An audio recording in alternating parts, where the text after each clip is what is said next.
ต่อไปนะครับเราจะเคี่ยวผักทีนี้เคี่ยวเยอะเคี่ยวเยอะจังเลยเปรียบเสมือนเป็น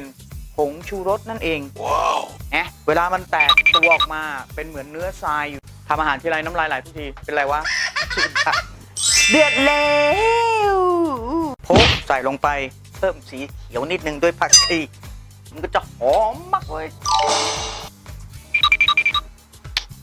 เก็บไว้ทานตอนเช้าๆนะครับเวลาที่เราไปที่โรงแรมแล้วไปทานอาหารตอนเช้ากูเหมือนไปโรงแรมมาบ่อยๆนะเมกดีซี่กลับมาอีกเว้ยวันนี้จะเป็นเมนูที่แบบว่าเมนูที่เด็กชอบเป็นแบบเด็กๆชอบเลยซุปจริงๆผู้ใหญ่แบบวัยเราก็น่าจะเหมาะกับมันนะจริงๆนะซุปคือมันเก็บไว้ทานตอนเช้าๆนะครับเวลาที่เราไปที่โรงแรมแล้วไปทานอาหารตอนเช้ากูเหมือนไปโรงแรมมาบ่อยๆนะเขาเรียกซุปไก่นะครับแล้วก็ส่วนใหญ่ก็จะใช้เป็นอะไรนะประเภทปีกบนใช่ไหมครับปีกบนน่องบนอะไรเงี้ยแต่ว่าของเรานี่ตามบ้านนี่ก็คือมีแบบไหนก็ใช้แบบนั้นไปนะครับวัตถุดิบที่ใช้ก็คือมีหอมหัวใหญ่นะครับมีมะเขือเทศกระเทียมพริกสดผักชีแครอทแล้วก็มันฝรั่งนี่มีสิ่งหนึ่งที่จะบอกมันฝรั่งเนี่ยเวลาเราซื้อมานะครับแล้วเราเห็นเป็นแบบเป็นตายๆแบบนี้ครับเป็นเหมือนตามันอะเหมือนตาสับปะรดอะแล้วมันเริ่มมีรากเนี่ยนะครับอย่ากินนะเพราะว่ามันจะมีสารที่ทำให้เกิดผลเสียกับร่างกายอะแต่เกลจำไม่ได้แล้วแหละว่ามันเกิดผลเสียอะไรเดี๋ยวต้องลองไปเสิร์ชดูแต่ว่าไม่ควรกินอย่างยิ่งในขณะที่มันฝรั่งมันกลายเป็นแบบแตกหน่อแตกรากมันอะไม่ควรกิน okay. เราก็เลือกที่มันแบบลูกอ่อนๆหน่อยนะครับเล็กๆอ่อนๆจะอร่อยมากๆเลยแล้วก็ทริคสำหรับซุปนะครับถือว่าเป็นเคล็ดลับที่จำเป็นมากเลยก็คือเราจะต้องเอาไก่ลงไปเนี่ยในขณะที่น้ำเย็นลงไปตอนน้ำเย็นก่อนเลยนะครับแล้วเราค่อยเปิดไฟนะโดยที่ยังไม่ต้องใส่เกลือไม่ต้องใส่อะไรปรุงรสเลยนะ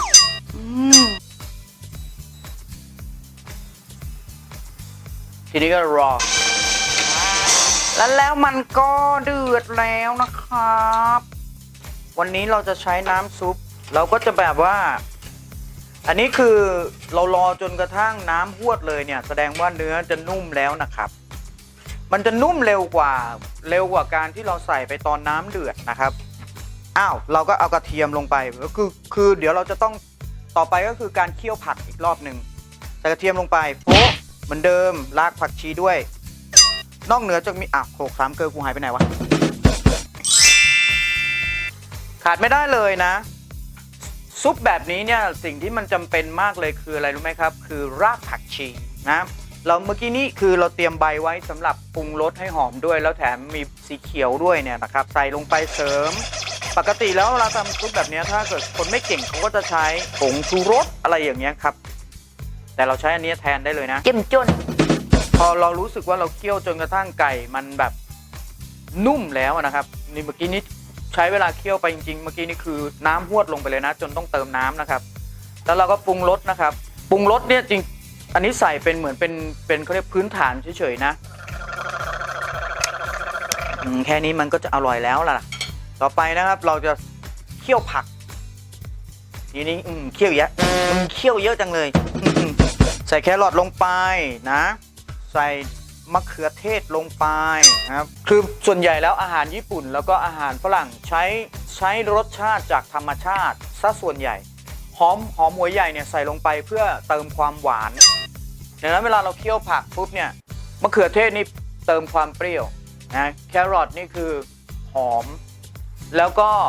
หอมหัวใหญ่เนี่ยเติมความหวานทีนี้มันฝรั่งเพื่ออะไรคุณคงไม่รู้กันหรือบางคนรู้แล้วไม่เป็นไรก็จะแสลนบอกมันฝรั่งใส่ลงไปเนี่ยครับจริงๆแล้วมันจะทำให้รสชาตินัวเปรียบเสมือนเป็นผงชูรสนั่นเองว้าวเวลามันแตกตัวออกมาเป็นเหมือนเนื้อทรายอยู่ในซุปครับซุปเราจะได้มีความเข้มข้นด้วยแล้วก็แถมมันตัดโดเค็มมันตัดโดเปรี้ยวมันตัดโดจนมันกลมครับเปรียบเสมือนผงชูรสเลยว้าวเหมือนเดิมสุกัญญาก็จะต้องแอดพริกนิดนึงห หอมแบบกลิ่นแบบมีกลิ่นแบบไทยๆนิดนึงนะฮะเราจะเคี่ยวก่อนให้เขาแบบสุกแล้วเราค่อยมาชิมรสอีกทีหนึ่งพอใส่อันนี้เป็นเบสเสร็จแล้วปั๊บยังไม่ได้ใส่เกลือยังไม่ได้ใส่น้ำตาลยังไม่ได้ใส่น้ำปลาเราแค่เอาผักลงไปเคี่ยวปั๊บพอมันเดือดแล้วเนี่ยน้ำผักออกมาแล้วมันอาจจะพอดีก็ได้โอเครอทำอาหารทีไรน้ำลายไหลทุกทีเป็นไรวะ เดือดแล้วจะเห็นได้จากที่หอมเนี่ยจะมีแบบสีใสๆหน่อยนะครับหอมหัวหอมใหญ่แล้วก็ตัวของมันฝรั่งก็เริ่มมีความใสๆนะครับจริงๆเคี่ยวได้แต่เรื่อยๆเลยนะเพื่อความอร่อยนะครับทีนี้เพื่อความกระชับตัดตอนเดี๋ยวเกลจะชิมนะแล้วก็ดูซิว่ารสชาติมันพอดีแล้วหรือยังหรือขาดอะไรเติมอะไรเนี่ยมันแทบจะไม่ต้องทำอะไรแล้วอะแทบจะนะแต่ต้องทำนิดนึงเหยาะน้ำตาลน้อยนึงตึงเนี่ยแล้วก็ใส่น้ำปลาน้อยนึงจริงๆแล้วถ้าทำแบบให้ชาวต่างประเทศกินก็คือไม่ต้องใส่น้ำปลาใส่แค่ซีอิ๊วขาวโอเคซุปทำด้วยกันมันจะมีหลายสูตรนะแล้วแต่เลยนะฮะว่าชอบแบบไหนเนาะแต่ก็นี้อันนี้คือง่ายสุดแล้วอยู่จบโพกใส่ลงไปเพิ่มสีเขียวนิดนึงด้วยผักชีมันก็จะหอมมากเลยจริงๆแล้วคือการทำซุปเนี่ยคนบางคนบอกว่าแหมจะทำซุปอะไรต่อมีอะไรได้นี่ต้องใช้เวลากันเป็นวันๆเลยนะจริงๆพอเรารู้ทริคของมันเล็กๆน้อยๆจริงๆไม่ต้องใช้เวลาเป็นแบบเป็นชั่วโมงก็ได้นะแล้วซุปเนี่ยจริงๆแล้วเหมาะมากสำหรับช่วงเวลาหิวกลางคืนน่ะแล้วก็มันคือมันไม่หนักท้องนะครับแล้วก็มันก็ย่อยง่ายแล้วก็เพิ่มความอบอุ่นในยามที่เรารู้สึกว่าเราไม่สบายหรือว่ามีอาการรู้สึกหนาวเวลาที่ฝนตกอะไรอย่างเงี้ยครับแต่ถ้าหนาวด้วยการที่น้ำจะท่วมอันนี้ซุปช่วยไม่ได้นะครับแต่ว่าขนของช่วยได้ครับทำอาหารทานเองปลอดภัยมากโอกาสเสี่ยงที่จะเจอสารเคมีน้อยลงโอกาสที่เราจะมีเขาเรียกอาหารเป็นพิษน้อยลงยังไงรายการนี้ก็ขอเป็นกำลังใจให้แล้วก็เก็บไว้ใช้ในชีวิตของคุณนะเล็กๆน้อยๆเกล็ดเล็กๆน้อยๆมันอาจจะไม่ได้พิสดารอะไรนักหนาหรอกครับแต่ว่าย้ำเตือนกันด้วยความอมยิ้มแบบนี้แหละขอบคุณมากที่แวะเวียนมาชมครับแล้วเจอกันใหม่ในเทปต่อๆไปยังไม่รู้ว่าจะเป็นอะไรนะสามเกลอยังอยู่กับเราเพราะมันทำได้หลายเมนูจริงเลยบอกเลย ดูลิงก์ข้างล่างขอบคุณมากครับพระเจ้าอวยพรไม่ได้กดใช่ไหมเกือบโดนด่าจริงๆแล้วเวลาเราลืมกดเนี่ยไม่เป็นไรแก้ไขได้แต่พอคนอื่นลืมกดกูโกรธมากเลย